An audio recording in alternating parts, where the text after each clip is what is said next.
Welcome to Drive the Daf, clear, structured explanation of the daily Daf in 20 minutes. You can even follow in the car. Sukkah Daf Dalid contains one Mishnah near the end of the Daf. The first part of the Daf, from the beginning of the Daf until the Mishnah, is discussing the question of whether or not we're concerned for tragedies happening, people dying, or things breaking. Are those legitimate concerns? Do they happen often enough to take into account? The Gemara has two Mishnahs about two topics, with Rabbi Meir and Rabbi Yehuda taking different positions in both of them. The Gemara will try to resolve the contradiction for each of them. Then the Gemara discusses what you're allowed to do with living creatures. Could they be used to write a get on? Could they be used as a cover of a coffin? And if they do they get the special tumah halachos of the cover of the coffin itself? Then we get to the Mishnah, which introduces the topic of using a tree as a sukkah. The Gemara focuses on how strong a sukkah wall has to be and what type of wind does it have to stand on, and how does that fit with the Mishnah about the tree. So let's begin the Daf. We had seen that as far as the topic of using a living animal as a wall of a sukkah was a machlokes between Rabbi Meir and Rabbi Yehuda, whether or not we're concerned that the animal is going to die and mess up your sukkah. According to Rabbi Meir, we are concerned that it's going to die. According to Rabbi Yehuda, we're not. The Gemara says that should be very similar to the question of if you have a barrel or a container of wine and you need it to stay whole for a while, do you have to be afraid that it's going to break? Now, the halachic issue over there was where you're drinking from the wine and you're intending to use what's left afterwards as truma that you'll take off using the principle of borer, as we saw in the last stuff. You need the barrel of wine to stay whole and not broken until after Shabbos for this to work. And over there, they take opposite opinions.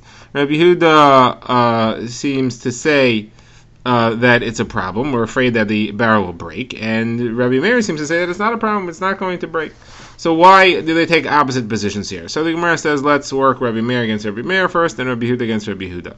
So Rabbi Meir says you do have to be concerned that somebody is going to die. It's fairly common. People do die. Being concerned that the barrel is going to break, you don't have to be concerned because you could appoint somebody to guard the barrel and to be especially sure and careful that it's not going to break, and then you don't have to worry about it breaking.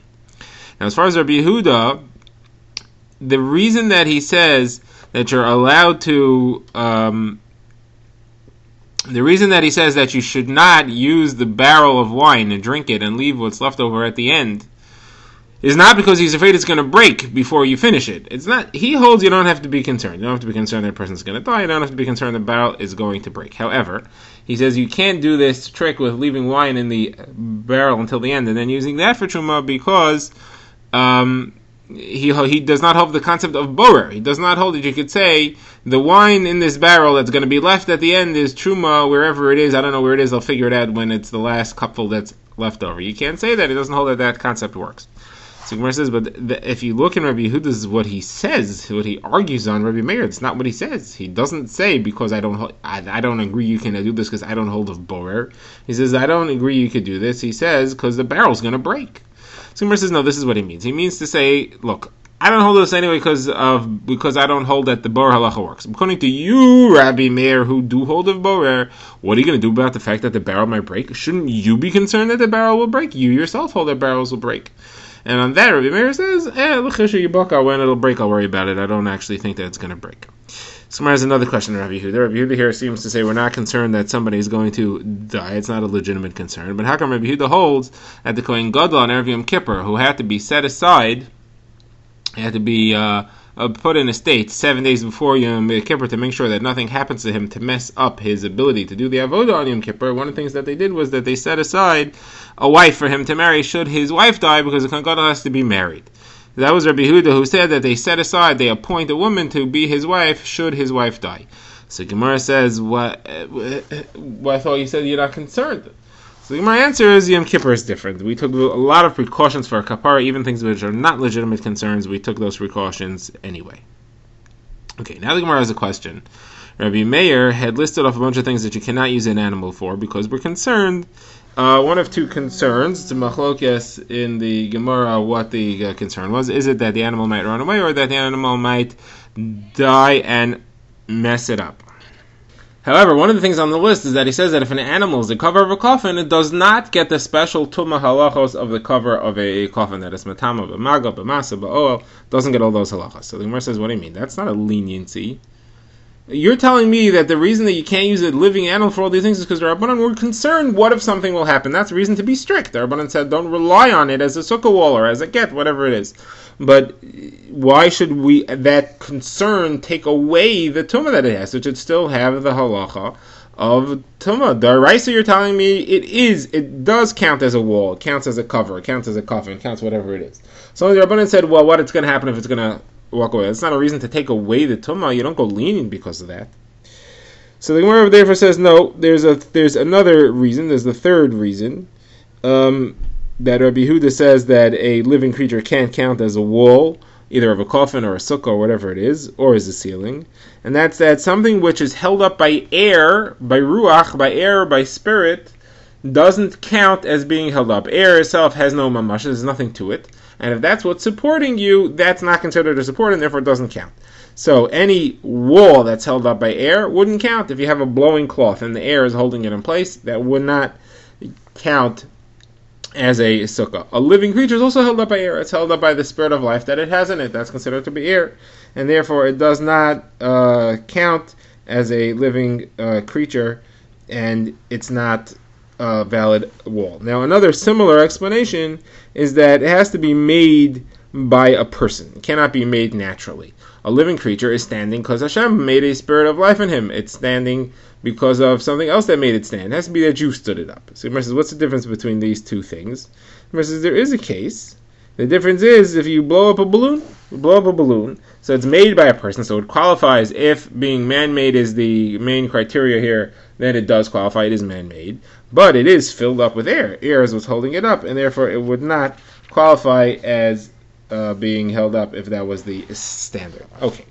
Now the Gemara moves on. We'd seen in our last Mishnah that Rabbi Yossi Aglili says you cannot write a get on a living creature. Now the Chachamim apparently argue on that, and they would hold that you could write a get on a living creature. What's the reason? So the Gemara says Rabbi Yossi Aglili learns that out of the fact that the Torah has two phrases, one which includes things you could use for a get, and one which excludes. It says sefer.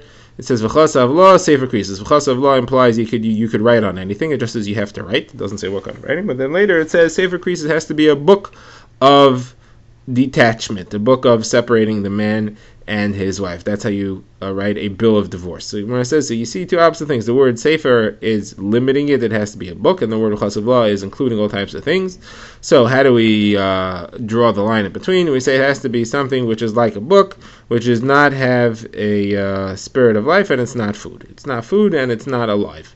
So therefore, you could use as a get any material, as long as it's not a living creature and it's not food. You can't write it on a birthday cake, and you can't write it on the side of a living animal. So says, what are the Rabbanan? How come the Rabbanan don't hold of that? So the Rabbanan said, if it would say you should write in a book, you would be right. V'chasav law b'sefer krisis, I would agree with that, but it doesn't say that. The word sefer krisis here is not the phrase sefer, book, scroll, is not defining what type of object you should give her. It's defining what it should do. It should say over, it should relate, it should record the fact that this is a bill of separation.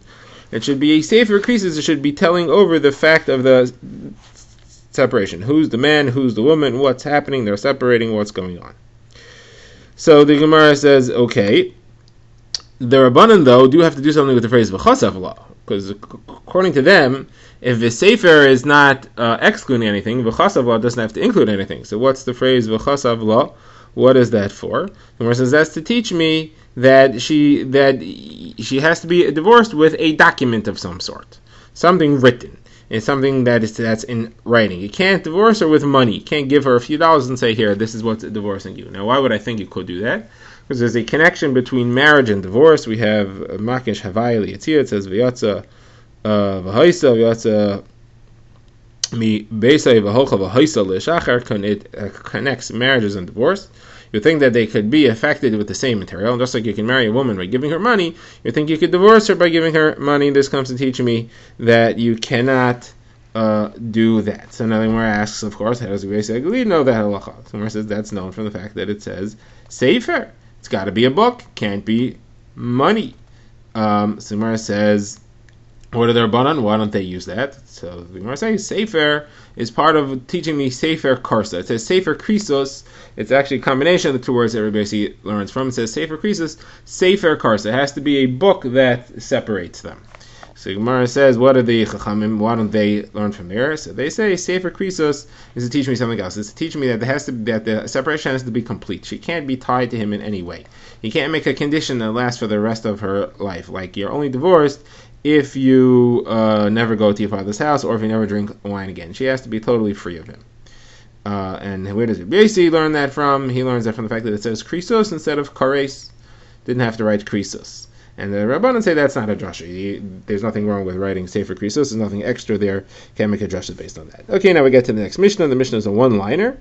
It says you're allowed to use growing trees as a wool of a sukkah.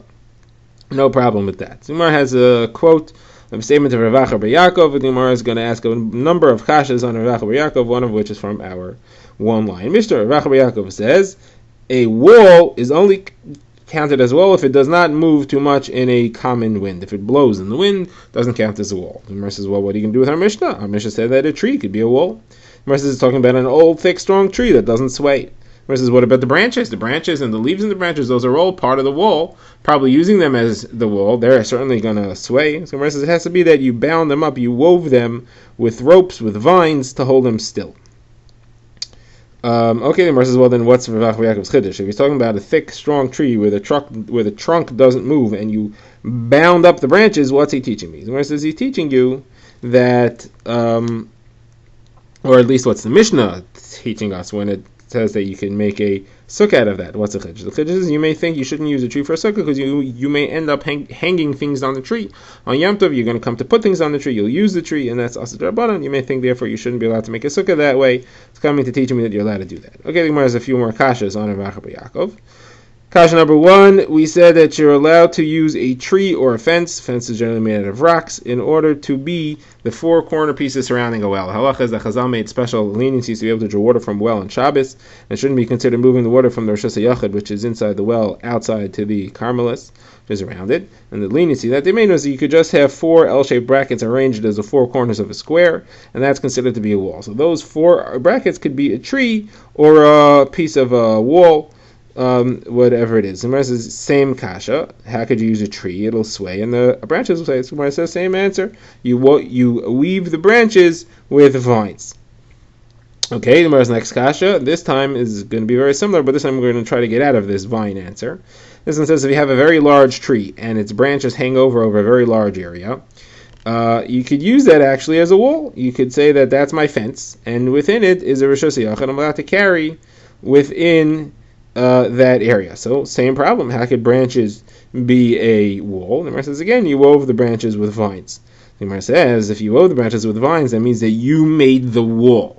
If you made the wall, there's a problem. The halacha is as follows: any area that was made by a person to be a dwelling place, was fenced in for his dwelling place, it doesn't matter how big it is, it's still kosher walls and you're allowed to carry within it. However, if something was fenced in, but for some other way, not as a dwelling place, or for some other reason, there's a size limit. Only up to a base sasayim, the amount of area that you could plant 2 sa of grain.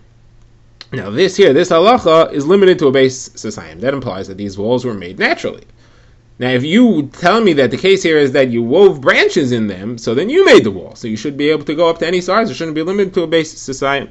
So my answer is no, the reason it's limited is for a different reason. It's because this structure is not made to live in. The structure is made as just a guard booth for somebody who's watching the animals or he's watching the crops. So it's not made for a person to live in there. It's made for a person to do his job outside of it. He should have a place to stay in the meantime. That does not count. That's not a valid thing that you could say that it was made for a person to live in, and therefore it is limited to a base society. Drive the Daf is a project of the Grand Woodlands Shul and is presented by Rabbi Yitzchak Landa. Find us on YouTube or subscribe to daily emails by emailing drivethedaf@gmail.com.